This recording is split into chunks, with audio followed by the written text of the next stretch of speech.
মহানগৰীত পুনৰ চাঞ্চল্যকৰ ঘটনা সংঘটিত হৈছে। এবাৰ জমেটো ডেলিভাৰী গায়ক আক্ৰমণ কৰা হৈছে। মাত্ৰ 20 টকাৰ বাবে গ্ৰাহকে গুৰুলকৈ প্ৰহাৰ কৰিছে জমেটো ডেলিভাৰী বয়ক। এই মুহূৰ্তত আমি দৃশ্যাংশ লৈ আহিছো। এখন মহানগৰীত এই ঘটনা সংঘটিত হৈছে। গুৰুলকৈ প্ৰহাৰ কৰা হৈছে জমেটো ডেলিভাৰী গায়ক। পুনৰবাৰ জনাইছো আমি মহানগৰীত এনেকুৱা এই ঘটনা সংঘটিত হৈছে, চাঞ্চল্যকৰ ঘটনা সংঘটিত হৈছে। গুৱাহাটী মহানগৰীত পুনৰ এবাৰ জমেটো ডেলিভাৰী বয়ক আক্ৰমণৰ ঘটনা সংঘটিত হৈছে। মাজনিশা গ্ৰাহকৰ অৰ্ডাৰৰ খাদ্য দিবলৈ গৈছিল ডেলিভাৰী বয় আৰু ডেলিভাৰী বয়ক প্ৰহাৰ কৰা হৈছে। গ্ৰাহকে মাত্ৰ 20 টকাৰ বাবে প্ৰহাৰ কৰিছে। নুনমাটি থানাৰ অন্তৰ্গত গীতানগৰ পথত এই ঘটনা সংঘটিত হৈছে। নিশা প্ৰায় 12 মান বজাত মহিদুল ইছলাম নামৰ জমেটো ডেলিভাৰী বয় এজনে গীতানগৰ পথৰ এজন গ্ৰাহকক 318 টকাৰ এটা অৰ্ডাৰ দিবলৈ গৈছিল আৰু তাৰ পাছতে এই ঘটনা সংঘটিত হৈছে। মূল টকাৰ 20 টকা কমাই দিয়াৰ বাবে ডেলিভাৰী বয়জনে নিজৰ প্ৰাপ্য 20 টকা বিচাৰিছিল আৰু তাৰ পাছতে সেই প্ৰাপ্য ধন বিচাৰাই যেন কাল হ'ল। গুৰুলকৈ গ্ৰাহকজনে মহিদুলক প্ৰহাৰ কৰিলে। গুৰুতৰভাৱে আঘাতপ্ৰাপ্ত হ'ল ডেলিভাৰী বয়। ঘটনা সন্দৰ্ভত উচিত তদন্ত তথা দোষীক শাস্তিৰ দাবীত জমেটো ডেলিভাৰী বয়সকল উপস্থিত হৈ গৈ তাৰ পাছতেই নুনমাটি আৰক্ষী চকীত ভুক্তভোগীয়ে নুনমাটি আৰক্ষী থানাত দিয়া গোচৰৰ ভিত্তিত আৰক্ষীৰ লোক ঘটনাস্থলীত উপস্থিত হয় যদিও অভিযুক্ত সেই গ্ৰাহকজন কিন্তু পলায়ন কৰে। মাত্ৰ 20 টকাৰ বাবেই ডেলিভাৰী বয়ৰ সৈতে ভয়ংকৰ কাণ্ড সংঘটিত হৈছে।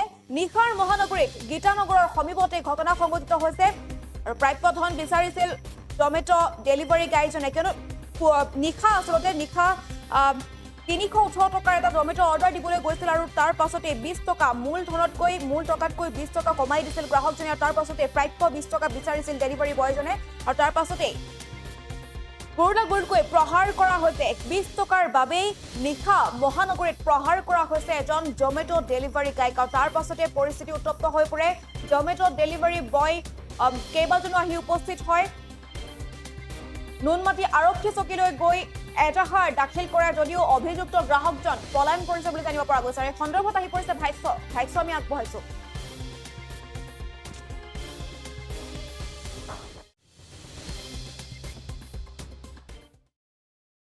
সেইটোৱে জনাওঁ যাতে তেখেতক হেৰি কৰে, এৰেষ্ট কৰে, শাস্তি দিয়ে। নেক্সট টাইম আৰু যাতে মানুহ এনেকুৱা নকৰে সেইটোৱে বিচাৰোঁ। এজনক এৰেষ্ট কৰিলে নেক্সট আৰুতো মানুহ ভয় কৰিব আমি বহুত কষ্ট কৰোঁ। 10 টকা 20 টকা 5 টকাকৈ আমি বুটলি ঘূৰোঁ। বহুত মানুহ খৰচ আমি পূৰা কৰোঁ। বহুত ল'ৰা ছোৱালী ৰাতি কেক অৰ্ডাৰ দিয়ে, কিবা অৰ্ডাৰ দিয়ে, আমি নিদিওঁ। বহুতো ঘৰে ঘৰে আমি খানা পঞ্চায়ত কৰোঁ। কেতিয়াবা পইচা এনেকুৱা কৰিব নালাগে। আমাৰ নিৰাপত্তা একো নাই। সেইখিনিয়ে গম পাওঁ যে ডেলিভাৰী দিবলৈ আহিছিলে। দিবলৈ আহোঁতে তাক পইচা কমকৈ দিছিলে। পইচা কম দিয়া বুলি কওঁতে উল্টা দুজন ল'ৰা আহি তাক মাৰধৰ কৰিছে বুলি আমি এইখিনি গম পাওঁ। নুনমাটি থানাত আহিছোঁ। মানে ইয়াত মানে এফআইআৰ এখন লিখা হৈছে, জমা দিয়া হৈছে। এতিয়া মানে অতি সোনকালে মানে যিজন ব্যক্তিয়ে মানে কামটো কৰিছে তাক এতিয়া উঠাই লৈ আহিব বুলি কৈ শুনা পাই আছোঁ আমি। এতিয়া আমি ইয়াত আহিছোঁ।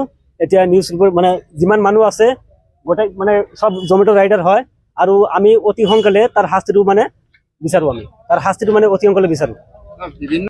মানে আপোনালোকে যে যাতে আপোনালোকে বহুত অৰ্ডাৰ কৰি থাকে, আমাৰ লগত 20 টকাৰ কাৰণে যাতে এনেকুৱা যাতে ভৱিষ্যতত নহয় এইটো আমি বিচাৰি আছোঁ। সেইটোৱে জনাওঁ যাতে তেখেতক যিকোনো খবৰৰ বাবে যোগাযোগ কৰক 7099017330 অথবা 7099017390 নম্বৰত।